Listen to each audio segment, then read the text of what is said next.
अस्सलाम वालेकुम dear viewers, हम स्टडी ऑनलाइन की तरफ से आप लोगों की तरफ मुखातिब हैं। आज हम एड्रेनलिन के डोजेज के बारे में पढ़ेंगे।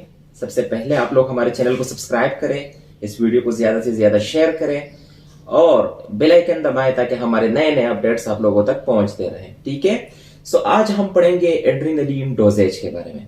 एड्रेनलिन को हम एक और नाम एपिनेफ्रिन भी कहते हैं और ये एपिनेफ्रिन जो है ये हमारे बॉडी में यूजुअली तैयार होते हैं हमारे एड्रीनल ग्लैंड्स के जरिए और हमारे मेडुला ऑब्लांगेटा में कुछ न्यूरॉन्स है जो भी इस हार्मोन्स को बनाते हैं। They usually do the function of sympathomimetics. ठीक है, ये सिंपैथेटिक नर्वस सिस्टम को एक्टिवेट कराता है जिसके जरिए हार्ट रेट बढ़ जाता है, ब्लड प्रेशर बढ़ जाता है, ठीक है, रिस्पिरेटरी रेट बढ़ जाता है, आपके मसल्स को ब्लड फ्लो इंक्रीज हो जाता है और आपके प्यूपल साइज कंस्ट्रक्ट हो जाते हैं। ठीक है, सो यूजुअली इसका फंक्शन क्या होता है, यही होता है। लेकिन इसके साथ साथ अगर हम देखें तो हमारे साथ बहुत सारे कंडीशंस में भी ये यूज होते हैं। Like this is the first line drugs and anaphylactic shock, क्योंकि आपके एनाफाइलेक्टिक शॉक के में आपका पेशेंट की बीपी ड्रॉप हो जाती है, आपका पेशेंट ऐसे कंडीशंस में जाता है जिसके सिंपैथेटिक नर्वस सिस्टम को हमने एक्टिवेट कराना होता है।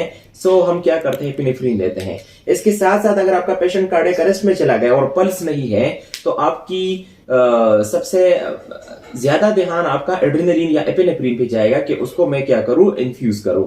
इसके साथ साथ अगर ब्रेडिकार्डिया में पेशेंट जाता है तो ये हमारे साथ क्रोनोट्रॉप है और ये हार्ट के कंट्रैक्शंस बढ़ाता है। ठीक है, सो उस बढ़ाने से आपका हार्ट रेट क्या हो जाता है, वो दोबारा बढ़ जाता है। इसका काम क्या होता है, ये बीटा रिसेप्टर्स पे ज्यादा काम करता है as compare to alpha receptors. ठीक है, इसकी डोजेज क्या है, डोजेज ये है कि ये हम 0.05 micrograms per kg per minute से लेकर 1 micrograms per kg per minute तक दे सकते हैं पेशेंट को। ठीक है, सो अब अगर हम देखें तो हमारे साथ माइक्स की कैलकुलेशन के लिए कोई फार्मूला होती है कि हम माइक्रोग्राम पर मिनट पर केजी कैसे कैलकुलेट करेंगे। तो उसके लिए हमारे साथ सबसे इजी फार्मूला क्या है, सबसे इजी फार्मूला हमारे साथ है CMF डिवाइडेड बाय DWT। इसका मतलब यह है कि C से हमारा मतलब है कंसंट्रेशन, कि कितने कंसंट्रेशन में आपके साथ एक एम्प्यूल में एड्रेनलिन आया है। हमारे साथ यूजुअली जो एम्प्यूल्स आते हैं वो 1 ml पे मुश्तमिल होते हैं और उस 1 ml में हमारे साथ 1 मिलीग्राम का एड्रेनलिन होता है और उस 1 मिलीग्राम में हमारे साथ माइक्रोग्राम्स होते हैं 1000 माइक्रोग्राम। सो कंसंट्रेशन मीन्स 1 मिलीग्राम, ठीक है, और माइक्रोग्राम्स मीन्स 1000। सो हम 1 मिलीग्राम को 1000 के साथ मल्टीप्लाई करा देते हैं। इसके बाद अगर हम देखें F, तो F का मतलब है फ्लो, कितने पे जा रहा है पेशेंट को।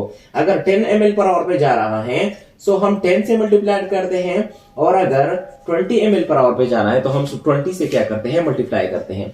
इसके बाद हम इनको डिवाइड करते हैं डाइल्यूशन पे, कितने में आपने डाइल्यूशन की है। सो अगर 50 ml में डाइल्यूट की है सो 50 को वेट के साथ, वेट हमारे साथ पेशेंट का कितना वेट है, 70 kg वेट है तो 70 के साथ मल्टीप्लाई करो और टाइम हमारे साथ यूजुअली 1 आवर होता है जो कि 60 मिनट्स पे मुश्तमिल होता है।